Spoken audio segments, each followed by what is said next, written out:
এই তো মনে হয় সেদিন সিএমএইচের ওটিতে আমি হাঁটতে হাঁটতে গেলাম আর সুন্দর একটা বেবি নিয়ে আসলাম। কোথা থেকে যে 17টা বছর পার হয়ে গেল তাই বুঝতে পারলাম না। 18তে পড়লো আমার মামুনি। তো এবারই প্রথম আমি নিজের হাতে ওর বার্থডেতে সেরকম কিছুই করতে পারিনি। এতটা অসুস্থ যা তোমরা আমার ভয়েস শুনে বুঝতে পারছো। কারণ আমি কিছুদিন থেকে ঠিকমতো কোনো পোস্ট কিংবা রিলস আপলোডও করতে পারছি না, এতটা অসুস্থ। ছোটো বোন বাসায় এসেছে, ওই আমার সমস্ত যত্ন করছে, আমার বাচ্চাদেরও খেয়াল রাখছে, সব কিছু ওই একা হাতে করছে। তো আজকে যেহেতু বিশেষ দিন, তাই ওর একটু শরীর খারাপ, তাই ওর উপরে কোনো প্রেশার দিচ্ছি না। তো সব কিছু আর্মি বাবু বাইরে থেকে নিয়ে এসেছে মামুনের পছন্দ অনুযায়ী। এই ব্রাউনিটা কিন্তু অনেক টেস্টি।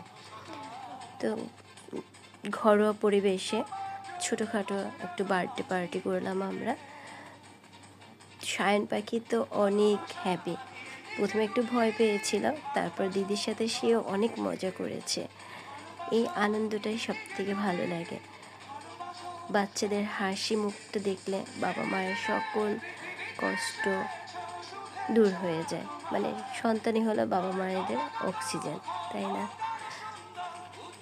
প্রতিটা বাবা মাই চেষ্টা করে সন্তানকে ভালো রাখার, তার হাসি মুখটু দেখার।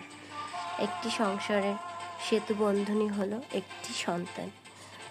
সেই সকলের আশীর্বাদ এবং ভালোবাসা দোয়া নিয়ে আমরাও চেষ্টা করছি আমাদের সন্তানকে সুন্দরভাবে গড়ে তোলার, ওদের উজ্জ্বল ভবিষ্যৎ গঠন করতে সহযোগিতা করছে। সৃষ্টিকর্তার অপার কৃপায় এবং সকলের ভালোবাসায় একটু একটু করে বড় হচ্ছে আমাদের সন্তানগুলো। আমাদের আজকের সন্তান আগামী দিনের ভবিষ্যৎ। তাই সকলে আশীর্বাদ করবেন ওরা যেন ওদের সুন্দর ভবিষ্যৎটা গড়তে পারে। আমরা এক এক করে সবাই ওদেরকে আশীর্বাদ করছি। আর আমি যে ভয়েসটা দেব তা দিতেও খুব কষ্ট হচ্ছে, তাই থেমে থেমে আমাকে ভয়েস দিতে হচ্ছে।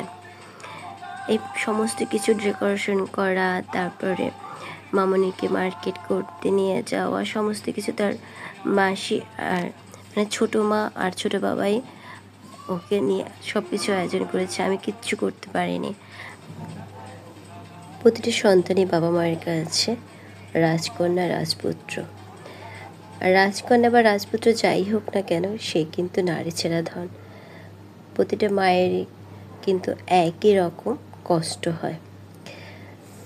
তো আজ আমার এই বিশেষ দিনে যারা যারা আমার মামনিকে উইশ করেছেন, তাদের সবাইকে আমার প্রাণ ঢালা ভালোবাসা রইল এবং আশা করি সবাই মামনির জন্য অনেক অনেক ভালোবাসা ও আশীর্বাদ করবেন।